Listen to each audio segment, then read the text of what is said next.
Welcome, everybody, to another episode of the Ripple Intent Podcast. I am one of your co-hosts, Kyle McCroskey, and with me, as always, is our co-host, John Grant. John, go ahead, say hi to everybody. Hey, listeners. Great to have you. We are here again with another episode. We try to do what we can at Ripple Intent to make our work better. We look at the human side, the soft side, the leadership side, all those human aspects that we want to bring and better ourselves at work to have less drama and have more production. Be less, drama is a great way to put it. You know, been thinking a lot about this lately. People keep asking what we do and what is Ripple Intent all about, and you know, we have found many different ways to describe it. But what I keep hearing that seems to resonate the most is we do really focus on the individual. We focus on the human side. We focus on who we are as people and how to best bring that to our work. And today with us is a fantastic guest to help us explore that. Jenny Hastings, we met, a couple, 3 years ago. You came maybe even before COVID. I can't even remember. It's been a long time. But part of our time together has been through a variety of things. We're going to talk about one of those today. But she has been instrumental in bringing Ripple Intent to the Sacramento area. So please, Jenny, introduce yourself to our audience. Hello, I'm Jenny Hastings with Boulder Associates. I have been at Boulder going on 20 years. Next year it'll be 20 years. So I spent the first 16 or 17 as an interior designer, and now I'm on the business development side. So I'm excited to be here to talk to you guys today. That's awesome. Thank you for joining us today. And for those who don't know, Boulder Associates is a healthcare-focused architecture firm. They design all kinds of really cool spaces for healthcare, hospitals, clinics, you name it, everything in between. And you guys are now in how many states? You've grown quite a bit. We have. When I first started at Boulder, we were 2 offices, and now we just acquired a firm in Seattle, so we're 9 offices, and they're starting to branch. That office in Seattle does science and tech. They do workplace, so we're starting to branch out of healthcare. But for the first 40 years of the firm, we lived in healthcare and senior living. So it's exciting. That is exciting. And that's so Seattle, Colorado, California. You're in Arizona, Texas. Yeah, Texas and North Carolina. North Carolina. Awesome. Well, thank you. Thank you so much for being here today. I'm looking forward to this conversation. We were talking about a number of things, and one of the places we wanted to start was you said you did 17 years on the interior design side and then transitioned to the business development side. And part of that was through some awareness of your strengths. Mm-hmm. So can you talk a little bit about that? How did that come to be? How did that transition? Where did that come from? Why did it happen? And what the heck did your strengths have to do with it? How did I get to that side when I was trained as an interior designer? Yeah, absolutely. I like I said, spent my first 16 or 17 years as an interior designer, and we had the session with you doing the analysis of StrengthsFinder. So we took the test. We had a whole day looking at our strengths, and coming out of that exercise, so a couple of my strengths, the woo was one of my strengths, and then my strengths, I'll tell you my strengths first. So positivity, competition, woo, strategic, and futuristic were mine. And, but I left the session and didn't really think that much about it, but I come home and I start thinking about like elements of my work that I enjoy and elements of the work that are a little bit more challenging for me. And I realized that what I loved the most about design and design projects was the team element of it, was collaborating with people, working together as a team, building those relationships, taking those relationships to additional projects. So it was that was a lot of what I loved. And we were doing some more business development in the Sacramento office to kind of grow and meet some new clients out in this area. And I started doing more business development, and that wasn't what I had historically done. And I found that I really enjoyed it. And it wasn't the sales part of it per se. It was the meeting new people, talking to people, hearing what they're concerned about, what we could do to support them, like building those relationships with potential clients and other partners within the AEC industry. And so I took that and have now taken that into helping oversee business development for the firm. So it's kind of grown from something that I never thought when I started at BA that I'd be on the BD and marketing side, but I think it plays to the things that I enjoy the most about the work that we do as a firm. So it was exciting to be able to transition into that. So tell us a little bit more. So I'm going to say your strengths again for the group. So positivity, competition, woo, strategic, and futuristic. So a lot of those, 4 out of the 5 of those words make sense. So for folks who aren't quite familiar, can you share what woo is and how it shows up for you? Yes. So winning others over, woo. So it's it's not being afraid to go into a room and meet new people, to talk to people, to interact with folks, and do it in a way that isn't necessarily just on the technical project way. It's actually developing those relationships. And again, that's something that I always loved as part of the projects that I was involved in. Like I hated when a project ended, when it was that amazing team dynamic, which we felt before, when it was just working really well. I hated those projects ending because those relationships. So I try to carry those on outside of the projects as well. And so that element of, again, being able to build relationships and meaningful relationships, I definitely treasure a lot of those relationships that I have on the projects that I worked on. And so now in my role, continuing to build those relationships or help others build those relationships it's fun for me now, because I realize that it's something I really enjoy doing, which is not what a lot of maybe architects and designers love doing. So I get to do a lot of it. Well, most of us who don't have the woo talent are usually envious of those that do. I think it lives somewhere around 33 or 34 out of the total 34 strengths for me. So, but I love the way you're describing it, because a lot of folks often kind of look at woo and they're like, oh, that's the social butterfly, and they just kind of flutter around the room and have those like quick surface level conversations. But I'm hearing you actually take it even deeper, that it really is more about you're able to quickly establish a relationship with other people. Which I don't think we traditionally think of that way. How does that, so I will say also, it's not totally uncommon for it to be paired with positivity. That seems to be a really wonderful combination of how those show up together. Can you just tell us a little bit more, right? Like, how does that actually help you lean in on the relationship side and building something deeper or stronger with other people? Yeah, it's funny when you talk about like how people perceive woo, because I think sometimes even within my firm, people will say, oh, we need to plan a party. Well, Jenny can do it because she will love parties. And I'm like, well, sure, I enjoy going to parties. I don't necessarily want to plan said party. But so there's like this correlation between like the social aspect of life and then what woo is. And I think that it's, again, it's around recognizing that at least for myself personally, like I really enjoy building relationships with people that go beyond the projects that we do.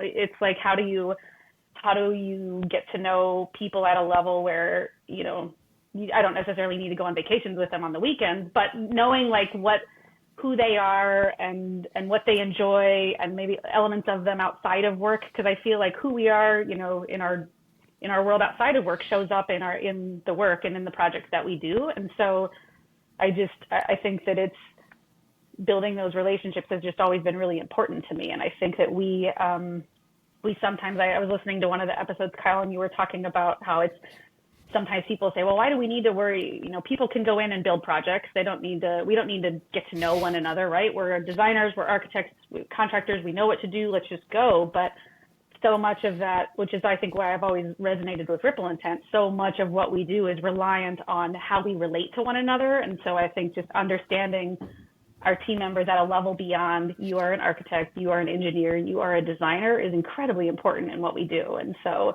I think that's how I've seen it show up for me on the work side. And then also with the way that I get to connect with people across the firm, because I, work with folks in all of our 9 offices. And so really trying to understand who my colleagues are at a level beyond just a designer or an architect, but what interests them, what passions do they have, how can I support them, trying to go after work that fuels them. It's that's where it kind of manifests itself in different ways internally to my work with the firm as well.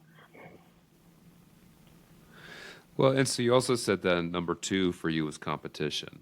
How does that show up for you? And do you ever see conflicts with competition and perhaps your woo and positivity? Yeah. So when we took the StrengthsFinder and competition showed up for me, I was like, I'm not competitive. What this must be a mistake. And then, again, you come out of it and you reflect, and I played sports growing up in school, and so there was a little bit of that competition, but as a professional, I didn't think that it showed up for me. But then I realized, like on the business development, well, even when I was on the design side, being able to go after really robust projects or help be on a team that's tasked with going after winning work, like I got a lot of enjoyment out of it. I think that there's an element of making sure, trying to balance like a healthy level of competition, but that still feels true to the positivity side of who I am, that it's not like I'm going to win at all costs or I'm going to take down somebody to do this. Like it's in the spirit, I think, of just trying to, at least from my perspective at Boulder Associates, try to grow the firm in a healthy way and help win projects that everybody likes working on. But I think sometimes it's trying to make sure that I'm aware of that level of competition and making sure that it's something that I still feel good about it in the spirit of chasing work, that it's not something that I take to another level beyond, again, just trying to, chase and win great projects for the firm. So, but it's a balance for sure. How do those come into play at home? No. General question, not those three specifically. Oh, so Kyle and I were talking before you jumped on about like kids sports, like the way that I like the competitive side of me with watching my kids play sports. I'm like, oh, I just want them to win, but then I would just want them to have fun, but then I want them to do well and succeed. And so I think again, I'm aware of like the level that competition can take, and I don't want to like instill a healthy level of competition in my children as well. And so I think I see it sometimes with my kids as they're growing, to try and foster, again, that balance of, it's great to want to win, but how do you be a graceful winner and also be a graceful loser? So I think that there's an element of some of that, but I see it as one example of how I see it at home for sure. Do you have to be, are you the first one to every red light? No. No, you don't drive that way? No, I'm actually, my husband hates driving with me because he says I'm the slowest driver that So that's where, like, again, when competition showed up, I was like, that's, because I didn't think that I was, but I think there's just certain elements of how it shows up. I don't think it's in a everyday thing, because yes, I'm not the first to every red light. So how did the transition go when you moved from interior design to business development? Because I remember you mentioned that you took the CliftonStrengths assessment and you went, well, this makes sense. And I somehow, between taking it and then the shift in role, what happened there? We were chasing some work in Sacramento, and I was a more active part in that. And again, I realized like how much I enjoyed doing it. It was really hard though to decide to transition to it full time versus doing interiors. Because again, I was trained as an interior designer. I love interior design. And it was recognizing, like, am I going to miss that design aspect when I move over to business development? And so it took a while for me I had to recognize that I only have so much time in the day, and I can't have my hands in all. I can't still be in design while doing business development, especially as the role started to grow into a more firm-wide role. But I think the way I started to reconcile it for myself is to realize that for me, business development is just a different design problem. It's like, how do you match the right people with the right project? How do you develop a strategy for how we'd approach a project, talk to a client? How do we support the clients when we're chasing work, those types of things? And so I just started to think about how it becomes a different version of a design problem so that I can still use the training that I have in design and what I loved about design and solving problems and being challenged to find different solutions, and then just looking at it from the business development side. So that's how I've kind of reconciled that with myself. I still miss design, but it's different now. Oh, sure. I mean, you put that much time and energy and effort into it. Were you encouraged, or who recognized this? Were you like, okay, I did this first one and now I liked it. Did they keep pulling you in to do more, or did you kind of find your way in to do more, or was it both? I think so. When I first started doing it, I'm a big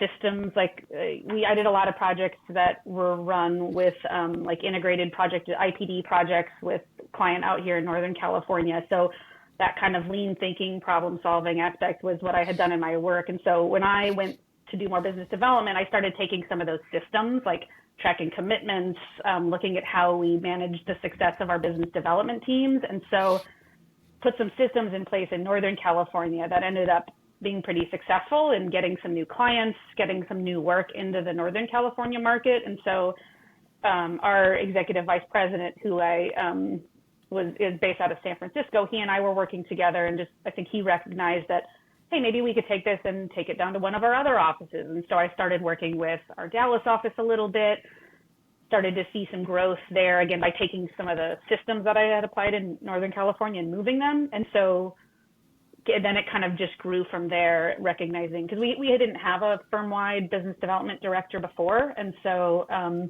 with some of those successes, just started taking that and then working with business development teams across all 8 of the offices, and now 9 with our Seattle office. So it was organic, and it took some time, but I think once we saw success, we just wanted to translate some of that into other offices as well. That makes a lot of sense, and part of why I ask is because there's been so many situations where people, they're good at their job, they're in the box, they're in the job description, they're in that interiors role, they're in whatever role they're in, and they went, this is what I know how to do, this is where I've learned how to do it, and I'm good at it, but something's missing, or I dabbled in something else and it really fired me up, and yet what ends up happening is either for self, we keep ourselves in that box because we go, this is not my job, this is my job, and so I'm going to stay in my job.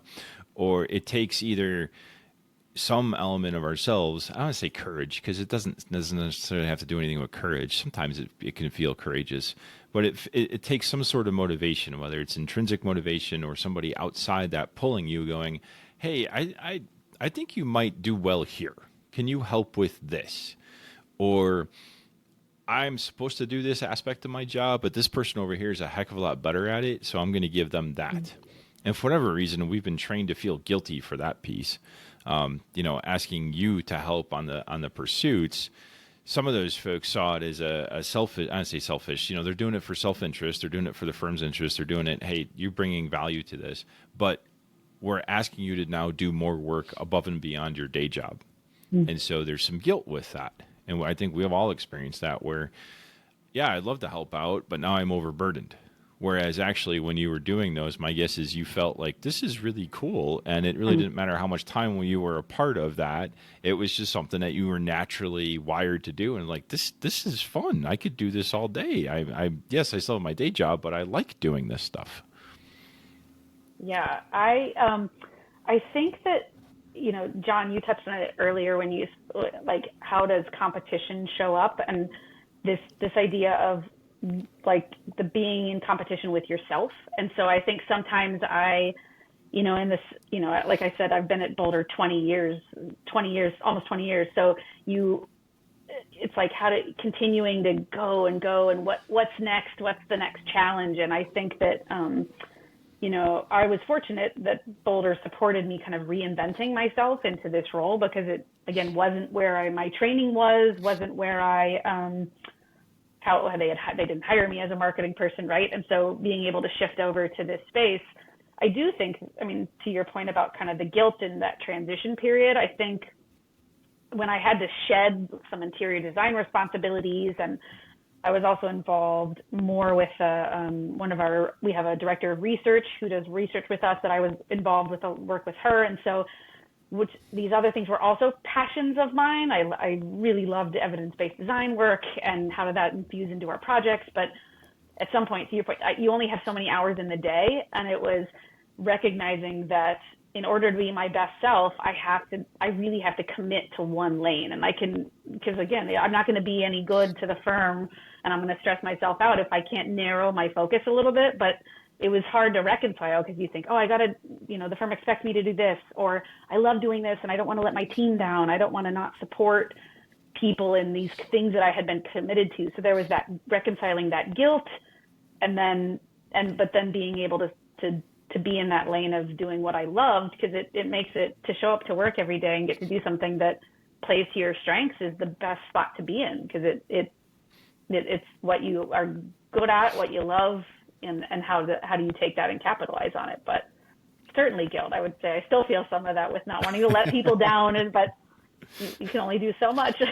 Oh, the environment you just described, it's beautiful, because I've heard so often, we don't design roles, and we certainly don't place individuals in position based on who they are. We create those roles based on the business need.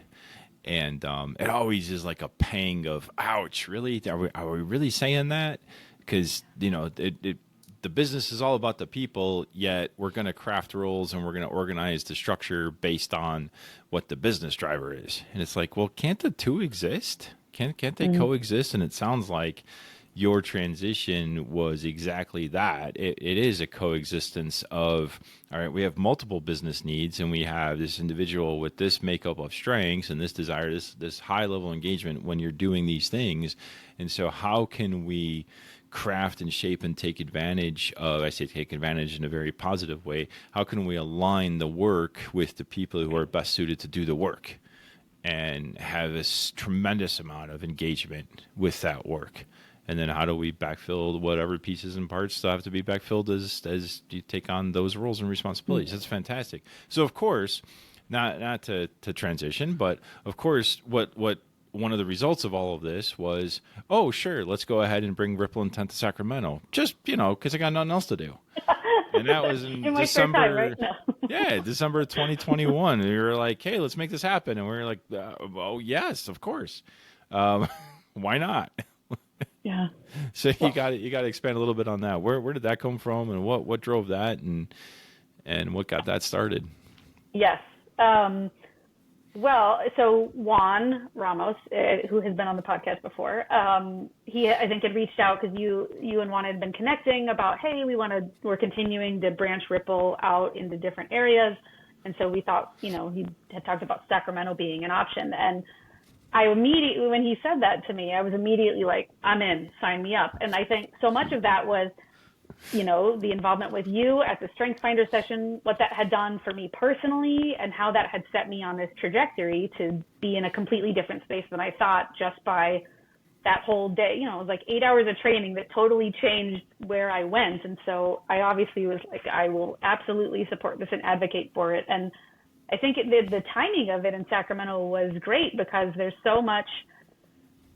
a lot of construction happening here. And obviously I've lived in the healthcare space for a long time, but a lot of healthcare work happening out here. And, those projects specifically, complex teams, the scale of them, the dynamic of them can be very involved. And so, we obviously have active chapters of the Lean Construction Institute, Design Build Institute, playing a role in the community. But I felt that what Ripple Intent brings to the table from the soft skills, the human factors that were talked about earlier, was needed. It wasn't talked about in this market. And so luckily we've had a lot of success with people participating and continue to participate in that, recognizing the same thing, that we need to balance like how to manage a project to a schedule, to a budget, if it's design build, integrate our partners, the teams are all integrated, but how do we interact at a level that's that interpersonal space that we all need to live in to make these complex projects successful. So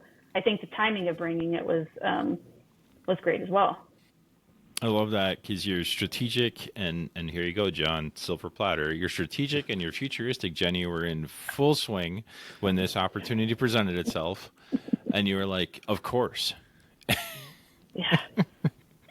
It was, Great. yeah.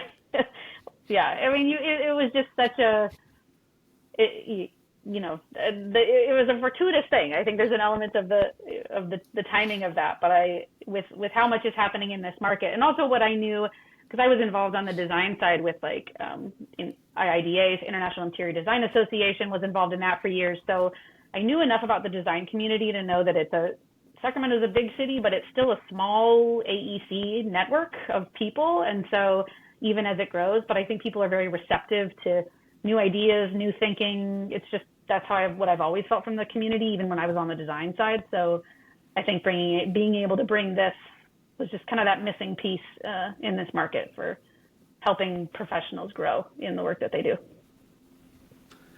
So leaning in, because yes, the strategic and the futuristic, I imagine you just saw that end state. This is what we need. This is what we can become. Yeah. And this is one of the pathways to get there. Right? Starting up Ripple Intent and bringing it out. And what does that look like? So this has been, Ripple Intent's been in Sacramento now, really mostly because of you, right? Getting this going and building the community out there, where it's just amazing. We're so appreciative of all that effort that you put into it. We've been out there now for over a year and a half, and we're looking at December 2 years. We're coming up on our 2 year. Right? It's amazing. And I think we looked at this before. Yeah. You've had 300 people come through, which doesn't count our repetition with all the people who are there on a repeated basis and getting more and more involved. What has that been looking like? What are you hearing from everyone? Why is this resonating? I think, what I hear most from people is that they just felt like it was a missing piece of the discussion, which, like I mentioned earlier, that it just felt like the types of events that are put on for the AEC community are not geared towards the soft skills of what we do. And so when I remember coming out, one of the earlier discussions we had around joy, and how joy shows up in the workplace and how it shows up outside.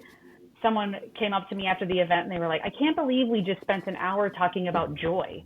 Like at an AEC event, because again, that's not a thing that normally gets discussed, but it was beautiful, right? Because you're talking about what brings you joy in your personal life, and then what can also bring you joy in the workplace. Because obviously, we have these dual lives that we lead, and when they're out of sync with one another, we feel it, right? And so how to sync up our personal and professional lives and think about that, which I think is what I always love about these events, where you talk about who you are as an individual, but then how that shows up in your professional career. And so I think that's it. The fact that people want to talk about these things, but haven't had a space to do that before, and a safe space that feels totally appropriate for the AEC industry, that it's not like to be in a room with your peers or people you're working with on projects and have these facilitated discussions about these topics like values and joy and others.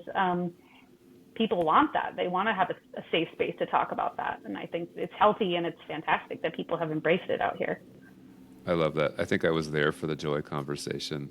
And and it's one of those where you're like, as soon as you introduce the topic, people, they tilt their head sideways. They look at you a little funny and they're like, we can talk about this? You're like, why aren't you talking about this? This is what we're doing. I think more of it's, are we really going to talk about this? Okay, let's see where this goes. Don't you I felt like the same thing, because that was one of the early events, right? And so people are like, wait, what? Huh? And then you get going and you see this level of participation from people where you can just feel that people really wanted to talk about a topic like this, or feel safe to talk about it. And I think that I've always been just so excited about the level of engagement that we get from people being really open and honest about who they are as individuals and how that shows up in the work that they do. It's just always, at every event, it continues to amaze me that people are just so willing to show up for those events like that. And I think it's a testament to what you all have done with the organization to bring that level of that kind of security around having these discussions in a way that feels safe and healthy for all of us that need it. So if somebody, I'll put you on the spot here, if somebody were interested in getting it going in their city, could they get a hold of you and go, okay, before I talk to Kyle and Jon, can you give me the lowdown on what really this is all about? Would you be willing to have that conversation? I would love, well, again, I'm an advocate. I will say nothing but the best things. I mean, it's obviously, as you get it going, it's challenging, right? It's trying to, because when people, I think there's an element of, wait, what is this organization? What is happening? And what is this about? And you kind of have to, you got to give the elevator pitch a couple of times, but then just come to one event and you'll see. And because what we've seen too in Sacramento is that you get more people coming from companies, right? So a person comes and then it's like, and then two of their colleagues come from the same company, and then two more, we've had some repetition from different companies, which clearly means that people are going back and saying positive things about the experience, right? So I think there's a benefit in, people are, word of mouth is huge for this. Yeah, and we've attracted some help along the way when we first got started. Tim Albiani with McCarthy was more than happy to host and try to help drive some help, drive some attendance, and then along the way, Dina Null showed up from HMC, and she was super excited and brought a lot of energy and helped do the one at UC Davis and then also at HMC, and so along the way, some of this attracts others, and together we end up hitting. I remember there was one not too long ago where you said, "Hey, how are we looking?" And I said, "Oh, we're almost sold out." And you're like, "Really? How did that happen?" And it was like, I know. So you hit that critical mass, and it does become sustaining, pretty self-sustaining. After some time, and so it's super cool to see how we've been able to use.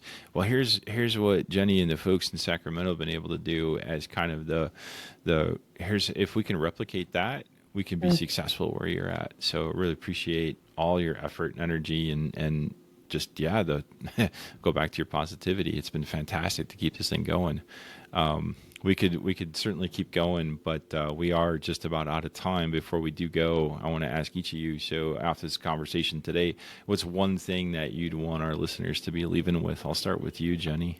I think, speaking from my own personal experience, is to not be afraid of leaning into your strengths and the willingness to attempt to do something in your life that might be different than what you're doing currently, so that you can play to the strengths that you have and live your best self in your professional life. And I think that then ripples to your personal life as well, and it all becomes a beautiful thing. So don't be afraid to lean into that. Oh, that's amazing. Well said. How about you, Jon? Yeah, I really love that. I mean, I have spent the better part of the past 10 years understanding my strengths and how they show up, and then learning when to activate them, and when the activation potentially hurts other people, so I can kind of modulate. But there's one point, because I really want our listeners to take this part away, is that we spent a lot of today, right? I mean, Jenny, you live in the construction industry, so we've been talking about a lot, and how those pieces and parts relate. But for our listeners, the topics we talk about at a Ripple Intent event are not specific to construction. This is just about people. It's about how you show up at work and how others perceive you. And so this is for anyone that works. Doesn't matter what industry you're in, what kind of work you do, or where you're from. This is just common to the human experience. So we'd love to keep branching out. Some of our different groups have folks that come from outside the construction industry. And so it's just it's also a great experience for them as well. Kyle, how about you? I don't know how to top what you both just shared. I think the one thing is, if you are hesitant or wondering what it takes, or curious about making it happen, where you bring Ripple Intent to your community, reach out to Jenny. She will tell you how easy it is and how painless it is and how simple you can make it happen. So yeah, I think that's a really cool takeaway. Same with what you both said as well. So with that, I think this ends our time together today. I want to thank you both for joining us. Thank you for Jenny taking time out of your day to join us and have this conversation, and your insights and your willingness to be vulnerable and share your strengths and how that has impacted your career and your life. Thank you for that. Don't forget to follow us on LinkedIn. You can find everything on the website at rippleintent.org. And if it's not quite this February 1st and 2nd of 2024 when you're listening to this, keep in mind that the symposium is on schedule. Feel free to register. Check out more information again at the website. Reach out to Jon or I if you have any specific questions. So with that, I will leave us. Thank you again for joining us. And until next time, hope all is well. Take care.